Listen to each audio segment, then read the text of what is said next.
Hi, Ken from Avvora Finance Broker, and today I just want to talk about ways to increase your borrowing capacity. So there's just three simple ways which you could possibly do that. The first one is to look at your credit card limits. So if you don't need the full credit card limit, you can reduce that, and that helps reduce your liabilities, which improves the surplus funds you have each month to borrow more.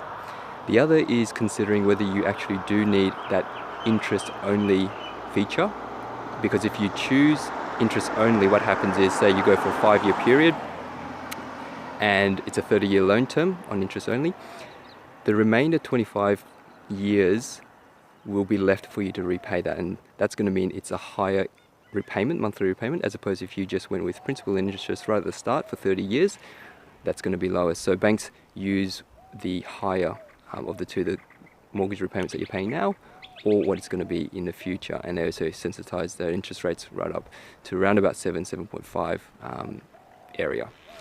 The last thing that you could do is just kind of play around with the lenders themselves and see who has a more lenient borrowing capacity.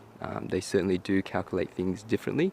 They add different buffers which they feel comfortable with and meets with responsible lending, and that's why you kind of get a difference between borrowing capacities from different lenders. So I hope that's helpful for today. I'm wrapping up the day from Wetherill Park, a fair bit away from Auburn. There were 3 auctions. The first one sold, which I wasn't there, and the 2 weren't successful and were passed in. So there's still plenty of activity. The turn up for the auctions was significant. So that's basically a quick snapshot of what's happening in the real estate market in these suburbs. Hope you have a fantastic weekend, and I'll speak to you soon. Bye.